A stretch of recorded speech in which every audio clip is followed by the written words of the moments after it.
Okay, welcome back, you guys. We're going to start this topic of enlightenment. What is enlightenment? Helping you guys to understand what this is. As I mentioned, if you're going to travel to somewhere on a journey, you'd like to know a bit about what this is before you even decide whether it's something you would like to journey to. And then if you know a bit about the place where you're journeying to, you'll be able to more readily make your way to that particular destination, and you'll be able to know that you've actually arrived. So enlightenment itself, it's not an actual destination. It is a mental state that you attain in this life. But understand that as we share, or as I share with you what enlightenment is, it's a challenge to understand this mental state. As long as the mind is unenlightened, you'll have challenges to understand it, because it's kind of like I can sit here and describe to you what chocolate ice cream tastes like all day long. But in order for you to really understand what chocolate ice cream tastes like, you need to taste it. And then you'll know 100% of what chocolate ice cream tastes like. But I'm going to describe to you what enlightenment is and help you to understand it as best as possible. And then just understand that by the time we end our conversation, you're not going to know everything there is about enlightenment in this mental state of enlightenment, but you'll definitely know more than you do right now. So the goal here isn't for you to intimately understand every last little detail of enlightenment, but instead to introduce you to it, help you to understand it, and help you to become aware of what this mental state is and what is experienced in this mental state and how to actually make your way to enlightenment. So just understand it's not going to give you an entire understanding of what enlightenment is, and you'll experience enlightenment more and more as you're getting closer and closer to it. You'll start seeing these glimpses of enlightenment starting to shine through, and then that's where you'll more and more be familiar with what enlightenment is as you're experiencing it. So it's a challenge to understand, but feel free to ask any and all questions that you like. This enlightened mental state, this is the ultimate goal of the teachings of the Buddha. As you're learning and growing and developing, that's what will actually be the ultimate goal, and the final outcome of having journeyed on this path to enlightenment is experiencing the enlightened mental state. This enlightened mental state, it's something that you attain during this life or at death. And it can be attained by a human being, and there's also heavenly beings that can attain enlightenment from the heavenly realm as well. The Buddha taught these 5 realms. These aren't something to believe in. You can actually independently verify the hell realm, the animal realm, the afflicted spirit realm, which are like ghosts. Then there's human beings. Then there's heavenly beings. And he taught this for a specific reason, because as you're training your mind on your journey to enlightenment, it's possible for you to have communication from these beings, that they can actually communicate with you. Or you might even see some of these beings in day-to-day life, even though they're formless beings. So while we talk about them as realms, it's not like they're in some far distant place, but instead they're right here in the same time and space. So this human realm and heavenly realm, it's such that an individual can attain enlightenment from those realms. The hell realm, the animal realm, the afflicted spirit realm, they can attain enlightenment from those realms, but those beings will ultimately be reborn into the human realm and have an opportunity to get to enlightenment. This whole concept of, or this whole teaching on the cycle of rebirth and the understanding of this, I encourage students to set it to the side when they're first starting to learn the path to enlightenment, but understand that it's there. And it's something that students will usually approach about 1.5 years, 2 years into their growth and their development to start to understand the cycle of rebirth. And you can independently verify it, but you may not have the wisdom of how to do that right now. But as you grow and develop, there's information to be able to help you independently verify that the cycle of rebirth is true. But just understand this enlightened mental state can be attained by a human being, and it can also be attained by a heavenly being in your life, in your existing life, or at death. What this enlightened mental state is where the mind is peaceful, calm, serene, and content with joy. The mind no longer experiences any discontentedness whatsoever. So all the anger, sadness, frustration, irritation, annoyance, guilt, shame, fear, stress, anxiety, loneliness, boredom, shyness, resentment, jealousy, all of this and others is completely eliminated from the enlightened mind. The mind's been purified. The mind is steady, it's stable, it's unshakable. This is what the enlightened mind is experiencing. The mind is relaxed and calm, but yet attentive and alert. Sometimes when we think relaxed and calm, we think kind of like vegging out, but this isn't what the enlightened mind is experiencing. The mind is relaxed and calm, but it's attentive and alert. And this is the qualities that you experience through eliminating certain pollutions out of the mind, which I'm going to introduce you to here in a moment. So what you're eliminating is this craving, anger, and ignorance. This is something I'm going to be teaching you on Wednesday. These are certain pollutions that are in the mind in the unenlightened state. And when you understand what they are and you understand the symptoms that you're experiencing because of them, then you understand how to eliminate them, and you actually do work to eliminate them. This is where you actually see the real results in the mind. So the mind has been purified of craving, anger, and ignorance, or this unknowing of true reality. And it's realized what we call non-self, and has dissolved the ego or the arrogance, the pride, the measuring and comparing and judging other people and looking at other people and trying to decide, are you above them or you're below them? So this is how the mind is purified through training it to eliminate these pollutions. And the mind is practicing generosity, loving kindness, and wisdom. These are the exact opposites of craving, anger, and ignorance, which you'll learn and understand more on Wednesday morning. So the enlightenment itself is a mental state that is attained, but the path to enlightenment is a purification of the mind, where you're training the mind and eliminating the conditions that are keeping the mind in the unenlightened state. The conditions that are keeping the mind in the unenlightened state are referred to as the 10 fetters, or here we talk about them from a high level as craving, anger, and ignorance. The Buddha has these layered effect where he starts you off with one particular layer, which is what we're going to talk about tomorrow morning, which is the Four Noble Truths. And then Wednesday morning, we're going to go deeper into it, which is called the 3 poisons or the 3 unwholesome roots. But then at the very deepest level, there's something called the 10 fetters. And they're referred to as the fetters because during the lifetime of the Buddha, if you were a prisoner, they would attach a fetter to your leg. This was a shackle with a chain and a ball. And it would keep you trapped in a certain area. So nowadays we put prisoners in a jail cell. But during ancient times, they just had kind of an open land, and they would attach a fetter to your leg, and this would keep you trapped and confined in that particular area. So the Buddha discovered these 10 fetters, or these 10 pollutions that are keeping the mind trapped in the unenlightened state. So when you clear those out of your mind, that's where the brightness and the radiance of the enlightened mind will shine through. So the path to enlightenment is a purification of the mind and training the mind to eliminate the causes and conditions that are producing anger and sadness and frustration and all these other discontent feelings. Enlightenment isn't this ultimate bliss. Sometimes people refer to enlightenment as happiness or ultimate bliss. I tend to not refer to it that way, even though the enlightened mind is experiencing plenty of joy and plenty of happiness. It's not what you might be thinking about right now in terms of happiness. Happiness that you experience right now, it arises, it changes, and it fades away.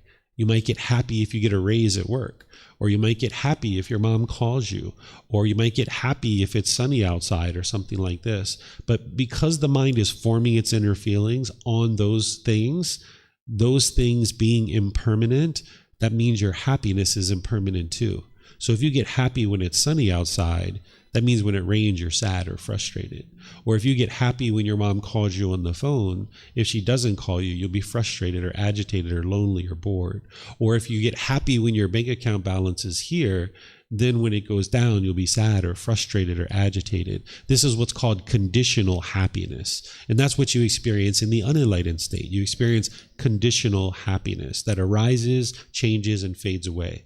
By the time you get to enlightenment, you're experiencing permanent happiness, permanent joy. It's called unconditioned joy, that there doesn't need to be any condition that is met in order for the happiness to exist in the mind. So in the unenlightened state, you might wake up feeling grumpy or irritable or annoyed or something like this. An enlightened being doesn't experience that. An enlightened being, when they wake up in the morning, they're already happy. They're already joyful. There's unconditioned happiness in the mind.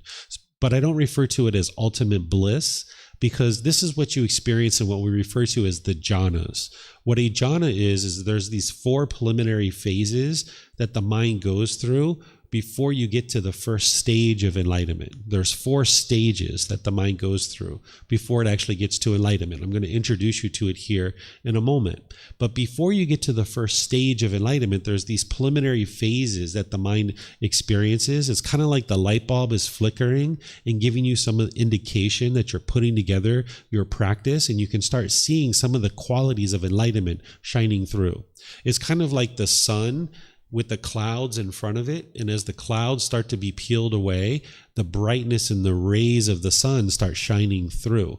And the same thing is true about the enlightened mind, that as you're starting to move away this pollution out of the mind, the brightness and the radiance of the enlightened mind starts to shine through. And that's what you start to experience with the jhanas, these preliminary phases. So some people refer to this as enlightenment because they're confused. They don't realize that they're actually not enlightened yet, that they're just experiencing the jhanas. So if somebody's in the jhanas thinking that they're enlightened, they might describe enlightenment as ultimate bliss. But what they're really experiencing is the jhanas. So sometimes people think that they're enlightened when in reality their mind is actually just experiencing the jhanas. This is where you might hear some people say that enlightened beings still get sad or still get frustrated or still get annoyed. I can assure you that this isn't actually true, but there's some people in the world that will tell you that because they're experiencing the jhanas where your mind's still getting angry and frustrated and agitated and annoyed. They think that they're enlightened and they're describing what they're experiencing as enlightenment, but they aren't actually experiencing enlightenment yet. They're just experiencing the jhanas. So this is a misunderstanding that you'll see in some parts of the world.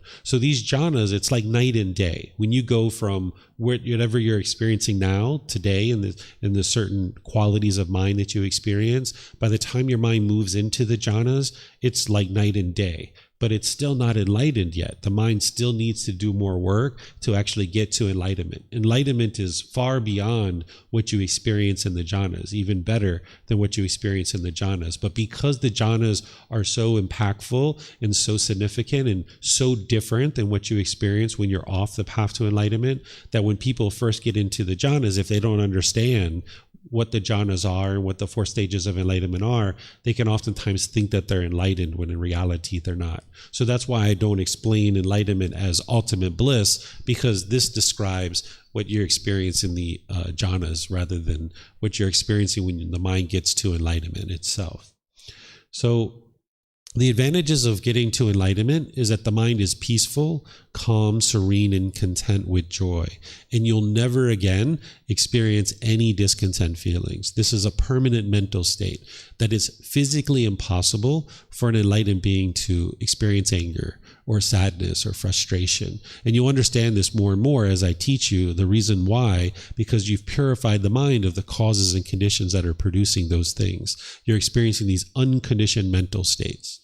You'll notice that there's a high degree of focus, concentration, clarity, and deep memory, because the mind's now performing optimally. When you have pollutions in your mind can't perform optimally. It's kind of like a musical instrument. If the musical instrument isn't tuned exactly right, it's not going to play beautiful music. It's not going to play the way this instrument was intended to play. So the mind is the same way, that if it's polluted, that it's not going to perform optimally the way that it's intended to perform. But when you clear out all this pollution, the mind can perform optimally, and you'll see this focus, concentration, clarity, and deep memory coming through in the mind.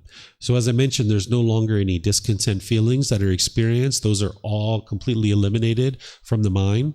You'll notice that you can be polite, kind, friendly, and respectful to everybody and anybody. Right now, you might find that to be challenging. There might be certain situations or certain people that you're around and you're kind of disgruntled or irritated or annoyed. And in the unenlightened state with a lack of wisdom, you might think that other people are causing your mind to do this. But in reality, there are certain causes and conditions in your mind that are causing this to occur. And that's what you're going to learn about throughout this course. So by the time you purify your mind, you can be polite, kind, friendly, and respectful to everybody and anybody in the world. You won't be causing any harm to other beings, because with a lack of wisdom, you'll tend to cause harm to others and not realize what you're doing. You might think you have the very best intentions in the world, but you're actually causing harm to others. So by the time you get to enlightenment, you're not causing harm to other beings at all.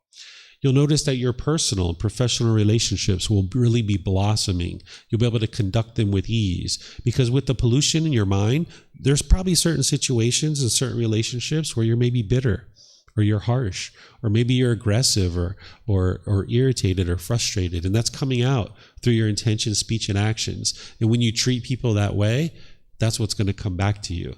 But when you improve the condition of your mind and you're not treating other people that way, then you'll notice other people won't treat you that way. So you'll notice that your personal and professional relationships will really blossom and really improve, because you're not causing harm to people around you. You're not being bitter, harsh, and hostile any longer. And all your relationships are conducted with ease. So this is where you can actually be very successful as a business person. Since you were asking me about that you can be very successful as a business person, because you're just making so many wise decisions, and you're not harming others, and you're not being greedy and selfish and things like this, that you can just be wildly successful as a business person, if that's what you choose to do. Okay? So these are some of the advantages of getting to enlightenment. In terms of how to attain enlightenment, there's certain core central teachings that you would need to learn and understand. And I'm pretty much going to be teaching you all of these in this particular course. This is where you get started. You're learning the 3 universal truths, the 4 noble truths, the Eightfold Path, the 5 precepts. You're going to be learning these in the first 3 days of the class. And then the Brahma Viharas, I'm not going to be teaching you these specifically in this course, although I will be referencing them at different times and kind of introducing them to you a little bit, but I won't be teaching them to you. But there's other courses and other programs that you'll be able to take and be able to learn this. And it's in the book. It's in the first book. It's chapter 14. You'll be able to learn the Brahma Viharas.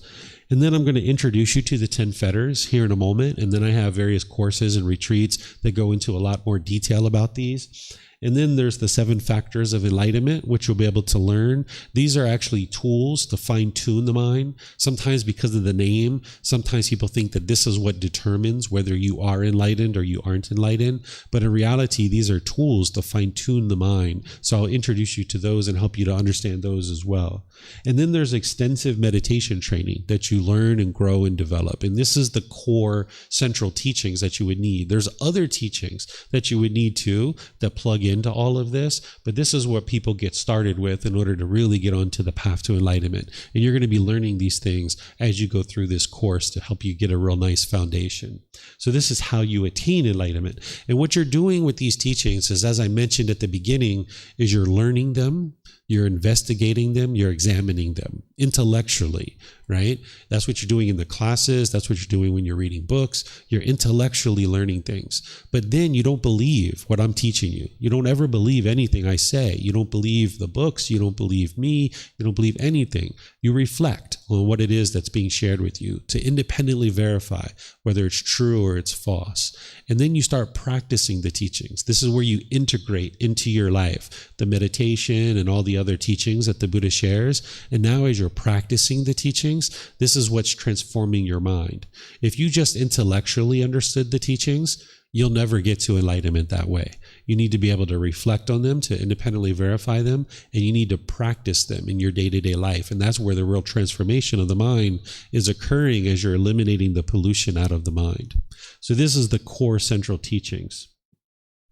In terms of the 10 fetters, I'm going to introduce you to these because these are the 10 individual problems that the Buddha discovered in the mind, and this is what you're working to eradicate from the mind. No matter what you're learning on the path to enlightenment, in one way or another, it's coming back to these 10 fetters and helping you to eliminate these from the mind. And this is like the engine underneath of it all, that whether you're learning the Eightfold Path, whether you're learning the 5 precepts or meditation training or anything like that, it's all coming back to this, because this is the thing that's keeping the mind in the unenlightened state, is these 10 fetters or these 10 pollutions. So everything the Buddha is teaching you is how to eliminate these from the mind. So I'm going to introduce you to them so that you can start to understand them a little bit, but then understand that in the future is where you really start to focus on these. It's those core central teachings that you start learning from the beginning, that you start getting your arms around those first. But just understand this is what's underneath of it all, is these 10 fetters. So here I'll introduce them to you, but in the future you're going to need to get more information on these, which the various courses and retreats that I share will help you. In fact, in August, I'm going to be teaching a retreat where I'm going to be spending an entire hour or hour and a half on each individual fetter. Here, I might spend 3 minutes talking about each one or 5 minutes talking about each one. But in that retreat, I'm going to explain what it is. I'm going to explain the symptoms of it. I'm going to explain how to eliminate it. And I'm going to explain how to know that you've actually eliminated it as well. So this first one, personal existence view. This is a pollution in the mind. This is where the mind has the misunderstanding or the misperception that this body or this mind is you and who you are as a person. So the mind clings to a self-image or a self-identity. And now your mind gets shaken up as a result of that. So say you spill some chocolate ice cream on your clothing and you're in a social situation and you feel embarrassed. This is the mind clinging to the body. It wants to be perceived in the world a certain way. There's a certain self-image that the mind wants to project in the world. And when you're projecting that image, you feel good and you feel comfortable. But when you're not projecting that particular image, you feel frustrated or agitated or annoyed or embarrassed. So not only is it like something being spilled on your clothes, but let's just say you have a pimple or a mole. You might be looking in the mirror and kind of obsessed about this thing, not being interested in other people seeing this. Or if you have a wrinkle on your skin, or maybe a gray hair, or if you get a little bit of fat here or there. If you've ever stood in front of the mirror and tried to get your hair exactly right before you went outside and you couldn't feel comfortable to go outside unless your hair was exactly right, this is personal existence view, where the mind's clinging to a self-image, wanting to be perceived by others in a certain way.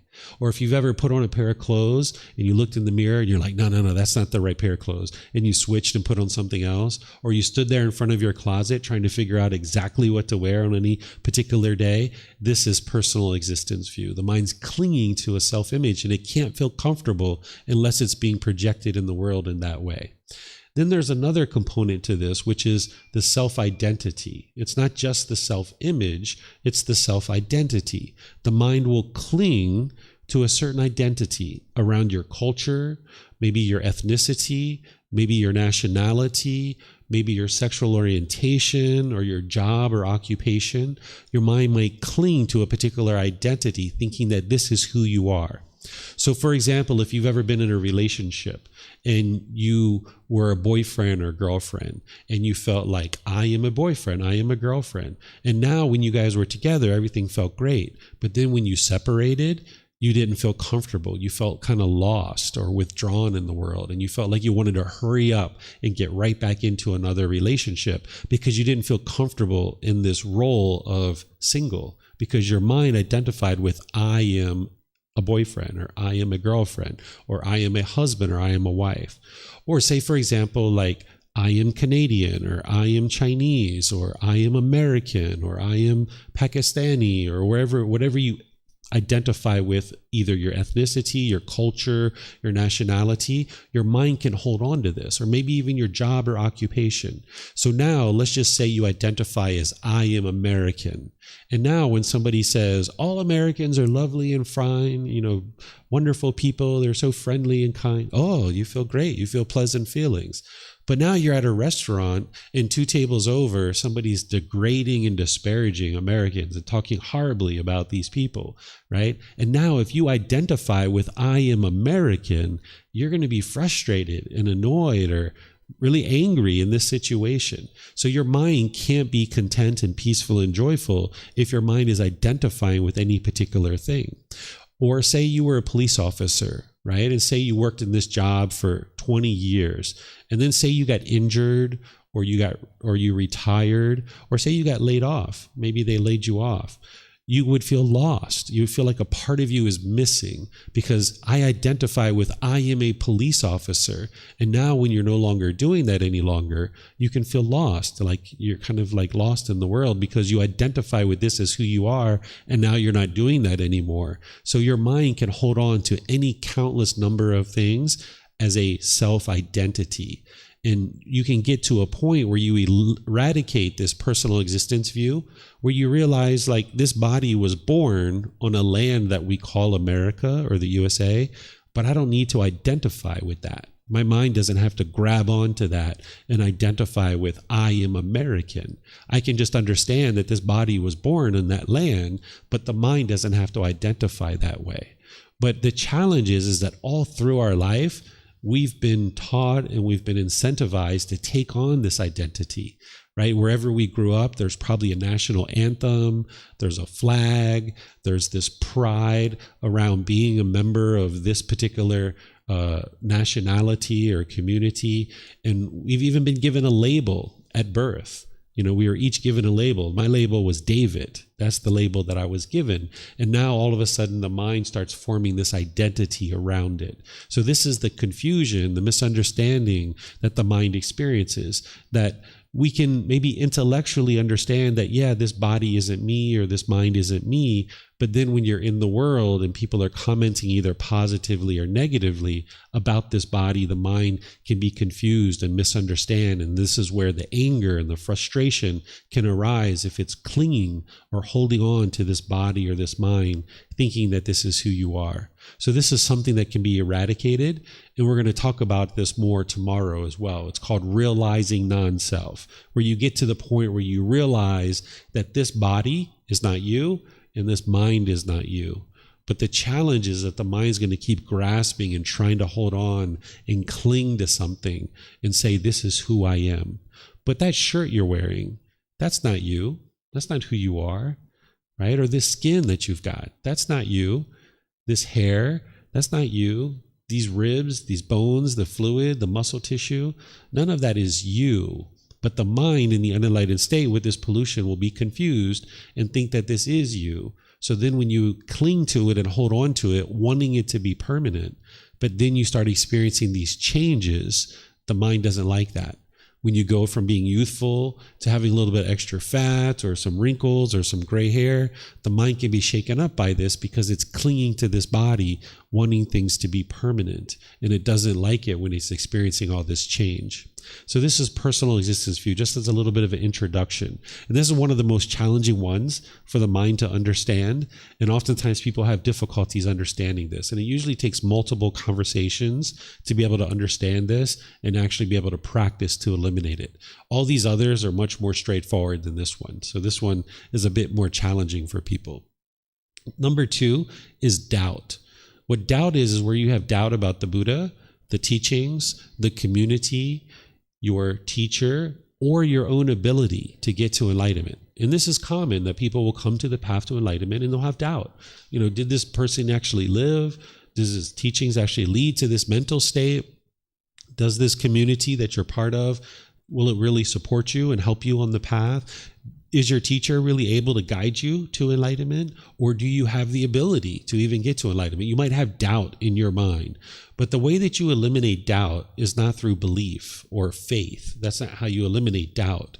The way you eliminate it is through investigating the teachings, through examining them. Because the more you investigate them, examine them, and then you reflect on them to independently verify them, and you're practicing that, you'll be able to see that they're true, because the condition of your mind is going to just gradually improve. There'll be situations where you were once angry and frustrated and agitated, and you'll be in that same situation, and your mind won't experience that any longer. And you'll know that it's these teachings that have led to that. So after you're investigating and examining the teachings for a period of time, and you're noticing each time you can independently verify that they're true, and your mind's becoming more peaceful, and you're seeing the results in the condition of the mind, you'll eventually eliminate your doubt. You won't be enlightened by that point, but you will have eliminated your doubt. You'll have no doubt that these teachings are leading to an improved condition of mind.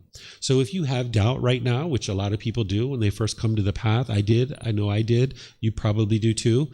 What I would encourage you to do is harness this doubt. Turn it into an inquisitive mind. Acknowledge it. Hey, yeah, I doubt it. I don't know whether the teachings of the Buddha are true. I'm just speaking as if I'm you. At this point, I know that the teachings are true 100%, but maybe in your mind, you're like, yeah, I don't know whether they're true or they're false, but you know what? I'm going to roll up my sleeves. I'm going to sink my teeth into this, and I'm going to figure out whether they're true or they're false. And this is where you can eliminate your doubt through investigating and examining the teachings. Okay, so this is the second one that the Buddha discovered. Then there's the third one here. This is called wrong behavior and observances. There's 2 aspects to this. What wrong behavior is this is where there's certain unskillful conduct that is being done in the unenlightened state that is causing harm to others. And then when you're causing that harm, this harm comes back to you. And as long as you're causing harm through your moral conduct, there's going to be harm that's coming back to you. You're going to be experiencing unwholesome results. So in terms of getting to a peaceful and joyful mental state and a peaceful and joyful life, you would need to improve your moral conduct to a certain degree, because as long as you're causing harm to others, this harm is going to just keep coming back to you. So how could you get to a peaceful and joyful life if you just keep experiencing all these unwholesome results coming back to you over and over and over again? So the Buddha teaches moral conduct, but they're not rules. They're not commandments. He's not trying to force you or convince you or guilt you or shame you into doing any particular thing. He's just sharing with you this cause and effect, or this action and result. He's showing you certain causes and conditions that lead to harming other beings. And when you cause harm to those other beings, harm is going to come back to you because of this. So by the time you eliminate this aspect of this fetter, you will have improved your moral conduct to a certain degree, which is what I'm going to start sharing with you tomorrow with the Eightfold Path. And then on Wednesday, we'll talk about the 5 precepts, which is helping you to see this cause and effect and the things that we do in the world that could be harmful and then produce these harmful results. What wrong observances is, this is where an individual might think that rites or rituals or ceremonies or worship is leading to some beneficial results in their life. But what the Buddha is encouraging you to do is to cultivate wisdom. When you're cultivating wisdom, you're learning, reflecting, independently verifying practice. This is what's going to lead to enlightenment. But if you're doing rites or rituals and ceremonies and worship, this is not going to lead to wisdom. So the Buddha didn't actually teach any of those things. So if you go into a Buddhist center or a temple and you see rites and rituals and ceremonies and worship, while they might be attributing those to the Buddha, his original teachings have no rites, rituals, ceremonies, and worship whatsoever. You can see it through him describing the 10 fetters, because his ultimate goal was to help you get to wisdom. And sprinkling a little bit of water on you, it doesn't lead to wisdom, or doing any particular ceremony or ritual, it doesn't lead to wisdom. So this is keeping the mind trapped in this misunderstanding or this delusion or confusion that if you think that these rites or rituals and ceremonies are leading to some beneficial result, then the mind is not yet awake and having that wisdom. But whether you do these things or not, it's up to you, right? Like if you're maybe have a family that goes to the church or the synagogue or a mosque or something like this, and they're doing rites or rituals and ceremonies, and you're there as a family event, so be it. That's your choice. This practice and this path is all about your own personal choices, but your mind needs to understand that rites, rituals, ceremonies, and worship isn't leading to wisdom and isn't producing enlightenment. And you can potentially even get to that even before you come learn with me. Sometimes students, before they even learn with me, they already understand this. And that's one of the reasons why they're learning with me, is because I don't do rites, rituals, ceremonies, and worship. So oftentimes that portion of the fetter is actually already eliminated sometimes before someone even comes and learns with me.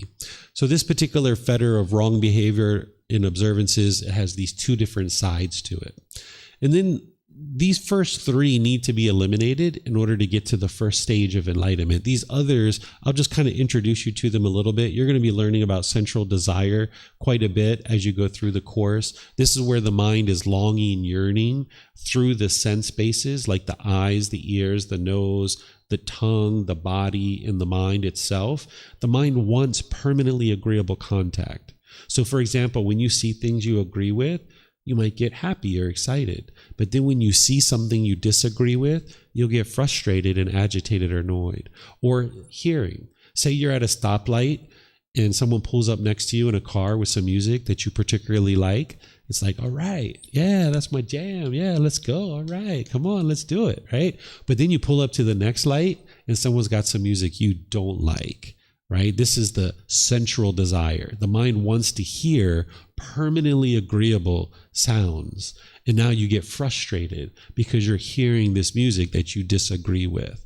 Right? So the mind is doing this through the eyes, the ears, the nose with odors, the tongue with flavors. Then the body, there's certain physical objects that are coming in contact with the body. And then there's certain thoughts that go through your mind. Like maybe before you came to Thailand, you got really excited before you came to Thailand. There wasn't any contact that you had through the eyes, ears, nose, tongue, or the body. Maybe you're just sitting in your office, wherever you were, and you're just like, man, I'm just counting the days. I can't wait to go to Thailand. And you're just getting so excited just from the thoughts in the mind.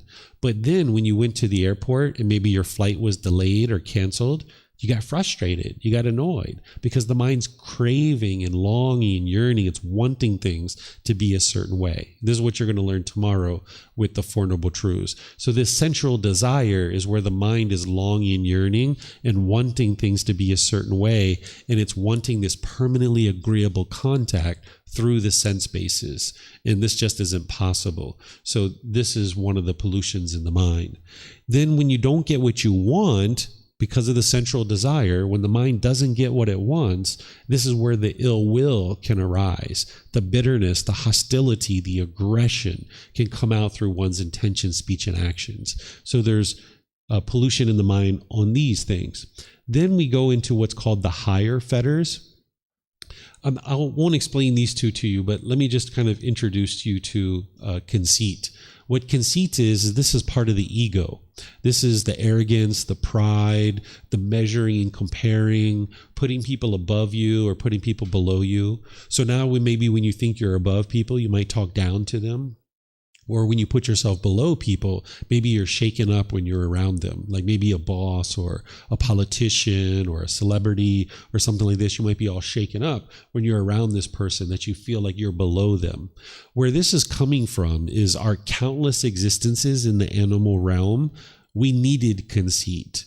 We needed to know who was above us and who was below us. When we were a pack of wolves, we needed to know who's the alpha male and who's the alpha female, because it's them who are teaching us how to hunt and how to survive. And they're breeding in order to grow our pack, right? When we were elephants, we needed to know who's the matriarch of our herd, because she's going to show us where the migration paths are, where the food is, where the watering holes are. We needed to know those things. If we didn't know who was above us in the elephant herd, we wouldn't have survived, because we would have just been out there roaming and wandering in the jungle without having any real direction to know where the watering holes were, the migration paths, and the food. So in the animal realm, we needed conceit. That's what kept us alive. But when we come into the human world, the mind retains this conceit where it wants to put itself above people and put itself below people. And we judge others in the unenlightened state when this conceit is there, trying to determine, are we above them or are we below them,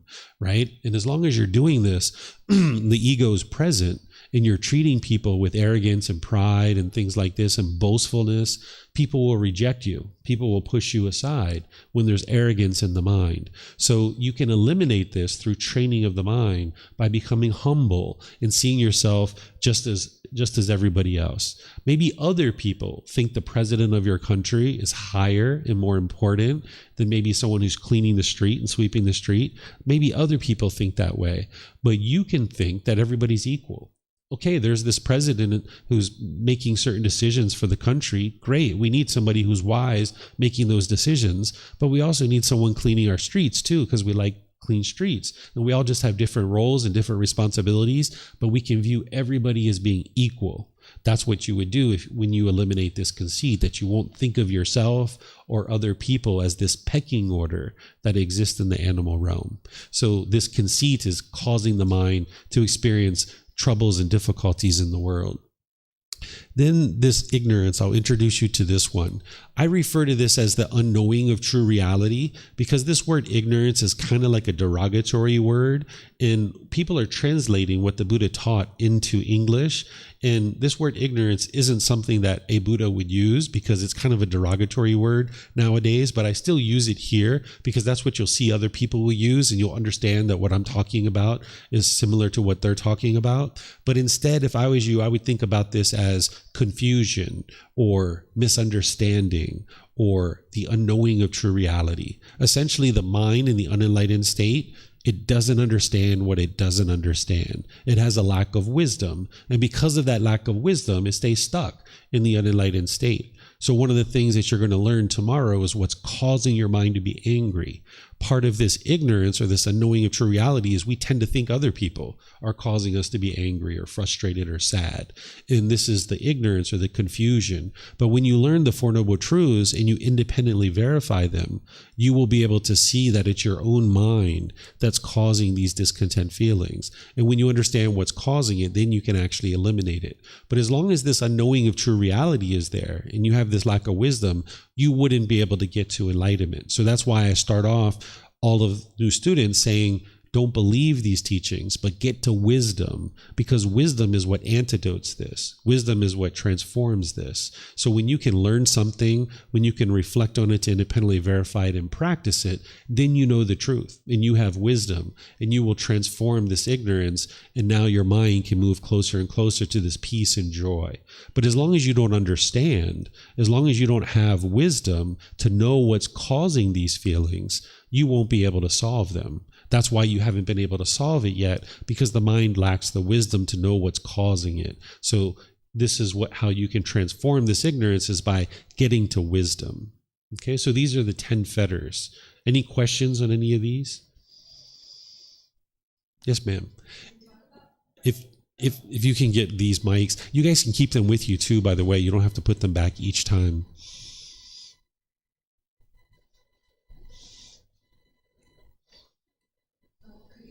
On the 9th one, on restlessness, please. Yeah, on restlessness. What this is like where the mind's overactive and a lot of energy in the mind, where like if you've ever been sitting anywhere and you're like bobbing your knee like this, or you're like tapping your fingers, or you're tapping a pencil repetitively over and over and over again, this is because the mind is overactive and now it's coming out through the body. Because there's restlessness in the mind. It's overactive. So by the time you get to enlightenment, that will be gone, where you'll just be calm and still and steady and relaxed. So this comes through the training of eliminating like central desire. You'll get to the point where the mind doesn't have this overactivity, this anxiety, this worriedness in the mind.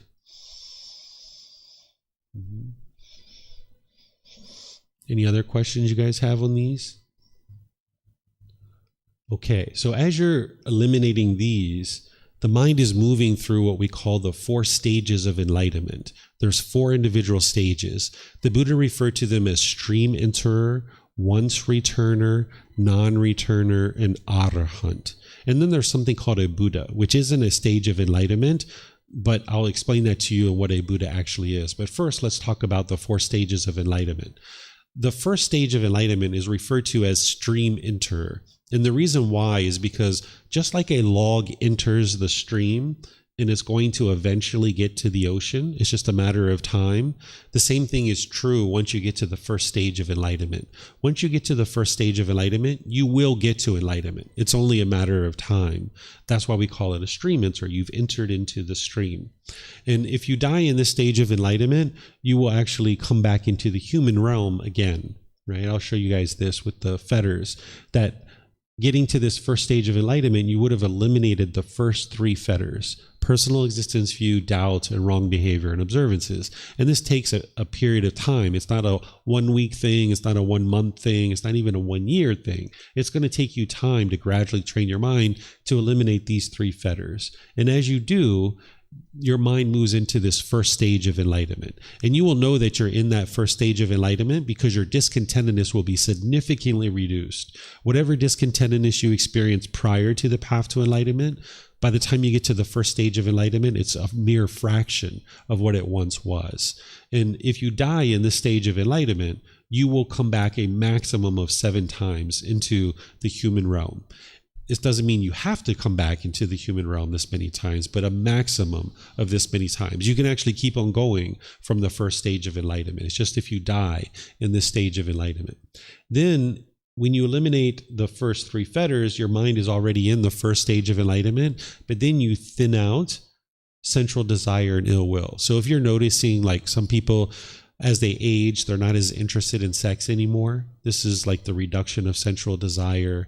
Or if you're noticing like when we were children, we just wanted ice cream so bad and candy. We just thought that this was like the best thing ever. Where now it's like, yeah, if we have ice cream, it's okay. But, if we don't have ice cream, that's okay too. Your central desire is starting to diminish as you age. So this central desire and ill will start to diminish. You might notice that you're less angry now than you were maybe when you were in your teenage years or in your early adulthood, because the ill will is starting to diminish and starting to decrease. So this is what one is experiencing in that second stage of enlightenment, is that they've already eliminated the first 3 fetters, and then they're thinning out number 4 and 5. And again, your discontentedness is very minimal. It's significantly reduced here. And if you die in this stage of enlightenment, you will come back to the world one more time into the human realm, and you'll get to enlightenment in that existence, right? So some of you might have been once returners in your past life, and now this is your life to actually get to enlightenment, perhaps. So this is the second stage of enlightenment. Then the third stage of enlightenment is referred to as non-returner, because if you die in this stage of enlightenment, you won't come back to the human realm. You're going to be reborn into the heavenly realm, and you're going to attain enlightenment from there. Those beings in the heavenly realm, it's not a permanent existence. They are still in the cycle of rebirth, and they need to get to enlightenment and escape that. So if somebody dies in this third stage of enlightenment, they will be reborn into that realm, and they will get to enlightenment from that existence. And they would have eliminated all of the 5 lower fetters. And in the third stage of enlightenment, you're very rarely experiencing discontentedness. Maybe once every 3 months, once every 6 months. So it's very infrequent, and it's very insignificant when it happens. It's sometimes maybe like 30 seconds or a minute or 2 minutes. Your mind is discontent, and then boom, you can take care of it right away and get rid of it. So because of that, sometimes people get very complacent in the third stage of enlightenment, where you haven't been experiencing any discontentedness for 3 months or 6 months. And then when it arises, you don't really pay attention to it, and you don't really take action to fix it. So at this point, your mind is not yet enlightened. You're still experiencing some minor discontentedness. So you need to continue to do work to fully eradicate all the pollutions of the mind, so that you can get to the complete peace and the complete joy, which is the enlightened mind. And that's what the fourth stage of enlightenment is. That's where the mind is actually enlightened, that you've completely eliminated all of the 10 fetters. And this is referred to during the lifetime of the Buddha as an arahant, where today we might just say enlightened being, that this is an enlightened being. And what that means is someone's completely purified their mind. They're no longer having any fetters or any pollutions in their mind whatsoever. Their mind is peaceful, calm, serene, and content with joy. They're never again going to experience any discontentedness whatsoever. Okay, so this is the 4 stages of enlightenment. So all of these stages of enlightenment, an individual would be learning and growing and developing with a teacher in order to get to these stages of enlightenment. But in terms of a Buddha meets those 3 criteria that I was mentioning. We refer to them as a fully, perfectly enlightened one, because they got to enlightenment by themselves without the help of any teachers or any guides. A Buddha is an arahant. They are an enlightened being, but how they actually did it is very unique. So a Buddha in the world is very rare. It's very rare to have a Buddha in the world. The last one that the world is currently aware of existed over 2,500 years ago. You could talk to some people and they might tell you that everybody's a Buddha, and you're a Buddha and everybody's a Buddha. But the Buddha himself didn't say that. The Buddha shared how rare it is for a Buddha to exist in the world, because a Buddha needs to meet these 3 criteria of getting to enlightenment by themselves without the help of any teachers or any guides. They need to dedicate the rest of their life to sharing their independently discovered teachings with countless people, and countless people would need to get to enlightenment during that person's life. And then the third thing is that they need to preserve their teachings so that more people can get to enlightenment after their death, and countless more people would get to enlightenment. So those are the 3 main criteria of what makes a Buddha a Buddha.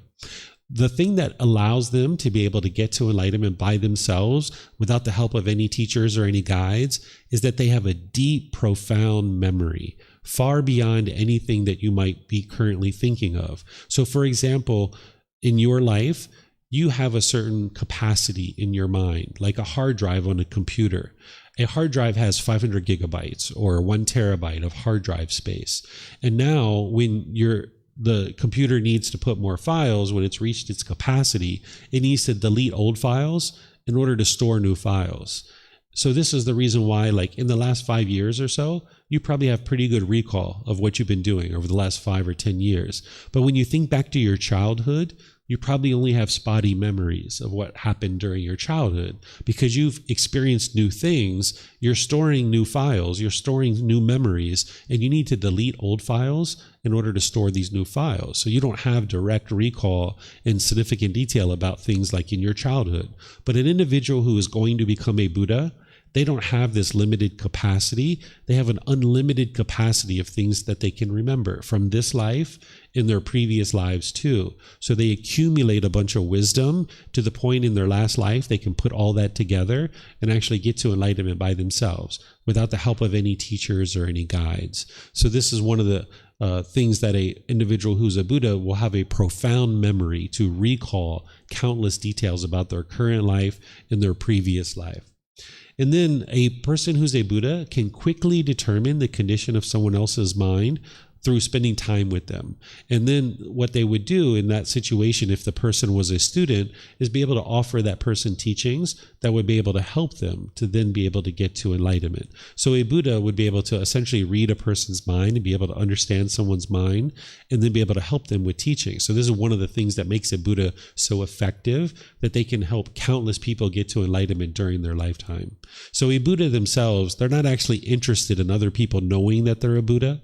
This is why the Buddha didn't perform a bunch of miracles and convince people that he was a Buddha. He just performed one for those first 5 students. And then after that, all of his teachings are independently verifiable so that people could independently verify his teachings. So he didn't need to convince people he was a Buddha. He just shared the teachings that it took for people to get to enlightenment.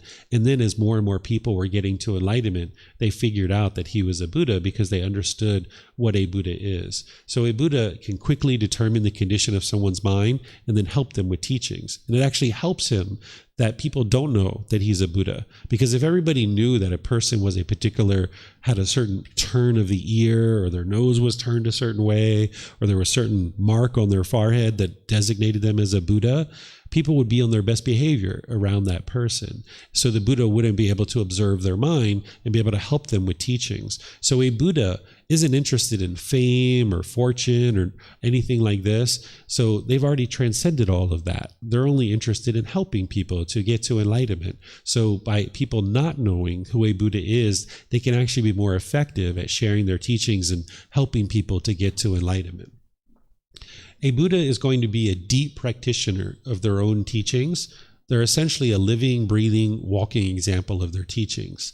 An individual who's a Buddha, they know that they're helping people to learn through their spoken words, but they're also helping people to learn through their actions as well, because their students are going to observe them and see how they interact in the world.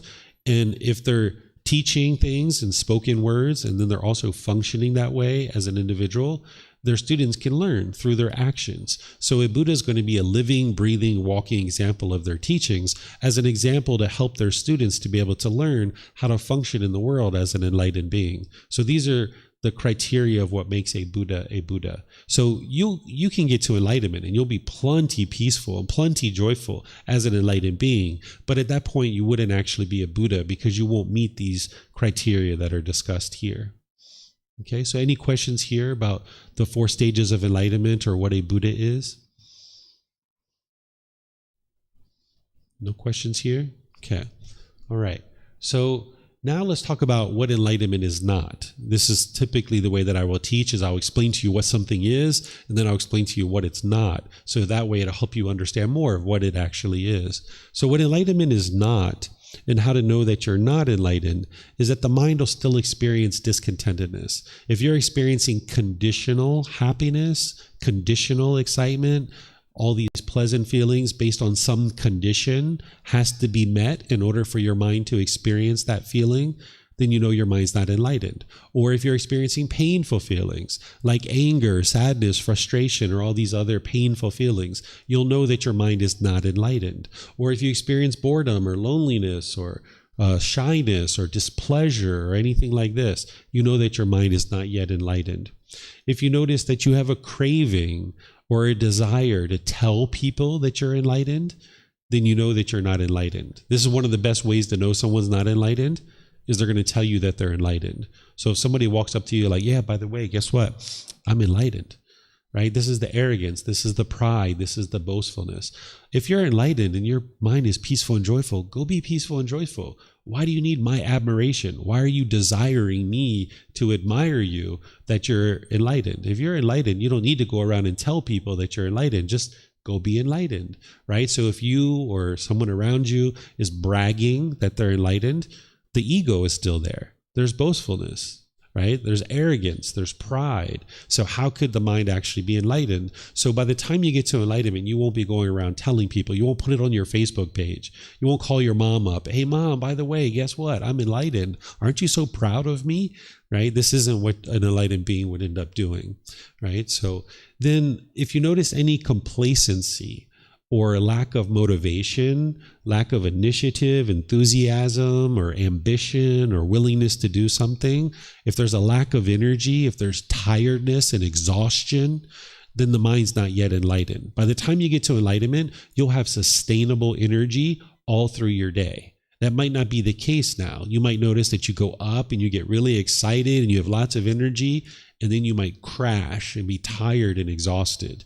At the end of your day, you might even feel like you have bricks on your feet or on your shoulders, and you're kind of carrying this burden into the world, and you're coming home with these heavy weights on your shoulders and your legs. That's what you experience in the unenlightened state. But by the time you get to enlightenment, your mind is uplifted, it's bright, it's radiant, that you don't have this complacency and this dullness and this lethargic condition. You have ambition and motivation and enthusiasm of the world, and you're able to go out into the world and accomplish wonderful things. You'll still be sleepy. You'll get sleepy and need some sleep, but you won't get tired and exhausted by the time you're in the enlightened mental state. Okay? So this is how to know that the mind is not enlightened. And then I'll share with you guys the 7 factors of enlightenment. As I mentioned, these are a tool that'll help you to fine-tune the mind, that as you're moving closer and closer to enlightenment, you might notice the mind swings a little bit, where you're kind of like in this excited state and you're really excited, but then the mind kind of swings over to this dullness and lethargic and sluggish condition. So there's these 7 factors of enlightenment that the Buddha taught to go in and fine-tune the mind in these situations. And these are actually his words, where he talks about when the mind is sluggish, that this is when you would like to practice the enlightenment factor of investigation, energy, and joy. And I'm going to show you guys what that is. When your mind is excited, this is when you like to practice the tranquility, the concentration, and the equanimity. And then at all times during your day, you would like to practice the enlightenment factor of mindfulness. What mindfulness is awareness of the mind, where you have awareness of the mind. I'm going to talk to you about this tomorrow in more detail so that you can understand it as part of the Eightfold Path. But here, these are the 7 factors of enlightenment. The way that you can think about these is like if you were an artist and you were going to make a sculpture, you might have a raw piece of wood, like a big log, hunk of wood. And you might take a hatchet or an axe and you might chop off big chunks of this wood. As you do that, eventually you're going to get down to the small nitty gritty where you would like to put maybe the eyelashes or the wrinkles in the skin on the sculpture. And you would use a fine tool to go in and put in these eyelashes and these wrinkles on the skin. Well, the 7 factors of enlightenment are that. These are a tool to fine tune the mind, bringing the mind from that sluggish, dull, lethargic state into the middle, or to bring it from this excited state down to the middle where it can be calm and focused. So the first factor here that the Buddha describes is mindfulness, or awareness of mind, where the mind, you have awareness of it. And I'm going to teach you this tomorrow, where you can have awareness of the thoughts and the feelings and the things that are going on in your own mind. This is called mindfulness, or awareness of mind. And when you notice with your mindfulness that the mind's dull or lethargic or sluggish, this is where you practice the enlightenment factor of investigation, which is to investigate the teachings of the Buddha. Because when your mind is sluggish and dull, the last thing you're interested in doing is picking up a book and investigating the teachings, or coming to the temple, or doing some meditation. You'll be complacent and dull and lethargic. So you'd like to arise this enlightenment factor of investigation, where you're interested in studying the teachings. Then as you're doing that, you're going to be getting the answers to the questions that you need in order to learn the teachings and grow and train your mind. And this is where the energy springs up in the mind. He's like, finally, I got the answer of how to solve this particular problem that I'm encountering.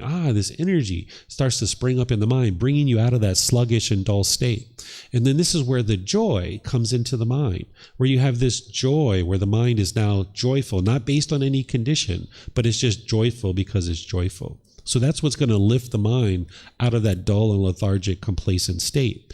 Then when you notice the mind is excited and you're bouncing around, right? Sometimes people think about excitement as like a positive thing.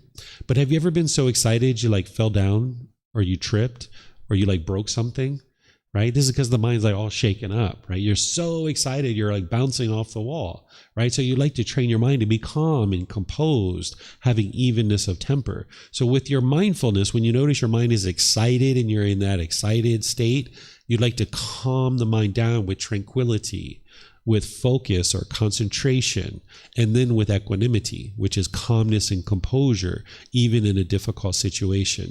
And that allows you to now make wise decisions. Because when your mind's in this excited, elated state, your mind's jumping around and it's bouncing around in a lot of different places. And you're not able to make wise decisions. You'll make unwise decisions. So by bringing in the tranquility, the concentration, and the equanimity, your mind can have evenness of temper. And now you can make wise decisions that produce any particular beneficial result. Okay, so this is everything I have to share here on the 7 factors of enlightenment. Let me know what questions you guys have. I'll be pleased to help you guys. Yep, you have a question? So while I was listening to this, I was also thinking about kind of the mind and body connection, and also wondering about whether the Buddha said anything about kind of taking care of our bodies, right? Proper rest, proper nutrition, and that also being kind of a foundation so that the mind is not disturbed by hunger or, unhealthiness. Yeah, so he teaches these kinds of things, but yes, so it's wise to make decisions about like exercise and healthy food and proper sleep. He calls it a balanced life.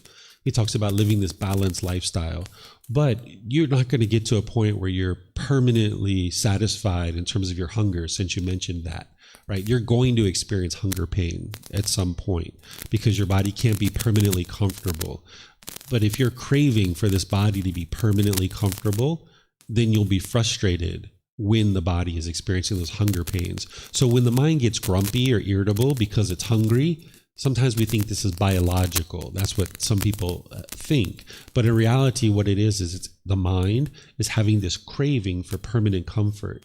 But yet you live in an impermanent world. The mind doesn't have the wisdom to understand that this body can't be permanently comfortable. So every time the body is uncomfortable, if the mind becomes grumpy and irritable and nasty, and then the speech and the actions become, hostile and aggressive to other people, you're just causing harm to others, and this is all just going to come back to you. So the Buddha does teach you to live a balanced life and make wise decisions about the health of this body, but then also through training the mind, you can understand that it's not possible for the body to be permanently healthy, but you would be wise to make decisions to try to keep it as healthy as possible, recognizing that it will be unhealthy in some situations. And then that's impermanent too. While the health is impermanent, the sickness is impermanent too. You can make decisions to improve that through, nowadays we have medications and all kinds of things to bring the body back to health. But while the body is unhealthy, if you're craving permanent health, you'll be irritated and annoyed and frustrated. Right?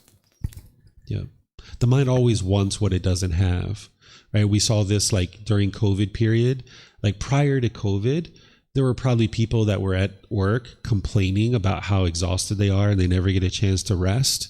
Right? They were probably in the office complaining about this. But then when everything shut down and government said you have to stay at home, people were complaining about that, right? Like, why do I have to stay at home? I want to go outside, right? The week before that, people were probably complaining that they never get a chance to rest. And now here they are. So the mind always wants what it doesn't have. This is that unquenchable thirst, that craving that the mind has. The grass is always greener on the other side. And when it doesn't get what it wants, it gets these painful feelings. So you can train your mind to eliminate this. And that's what tomorrow will be all about. Mm-hmm.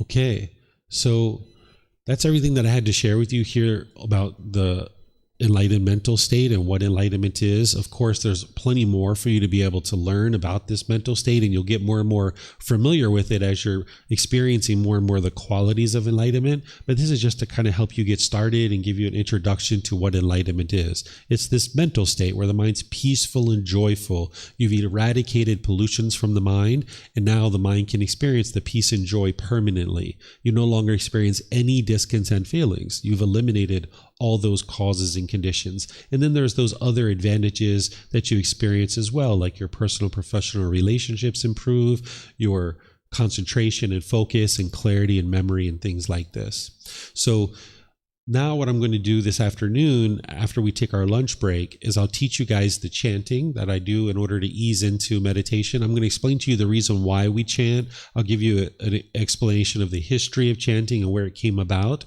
because each morning we'll be doing chanting and meditation, and you guys can decide if you would like to participate in that or not. And then each morning, each afternoon, when we're chanting and meditating, you'll get a chance to experience that and build up your practice if you'd like. So that's what I'm going to be talking about this afternoon. And then tomorrow is where we're really going to go into the teachings of the Buddha in depth. That's where the core central teachings are going to be taught, where you'll learn the 3 universal truths, the 4 noble truths, the Eightfold Path. This is where you're going to learn the real tangible things of how to attain this mental state, now that you're starting to understand a little bit about what it is. Okay? So now it's 11:45. So an hour and a half. Why don't we say 1:15? We'll come back at 1:15. Probably finish up a little bit early today. So enjoy your lunch and then come back here. I'm going to leave the air conditioning on and all of this. I'll leave the door open. So if you guys would like to eat and come back here, you're welcome to. Or if you're just staying here, you're welcome to stay here. Sometimes people go out and eat and they come back and take a nap. You might even see me do that every once in a while. It's kind of nice to take a little nap after lunch. So feel free to rest and relax and take your time, and then we'll start again at 1:15. Okay, so thank you guys for your questions, and we'll see you guys after lunch. Okay.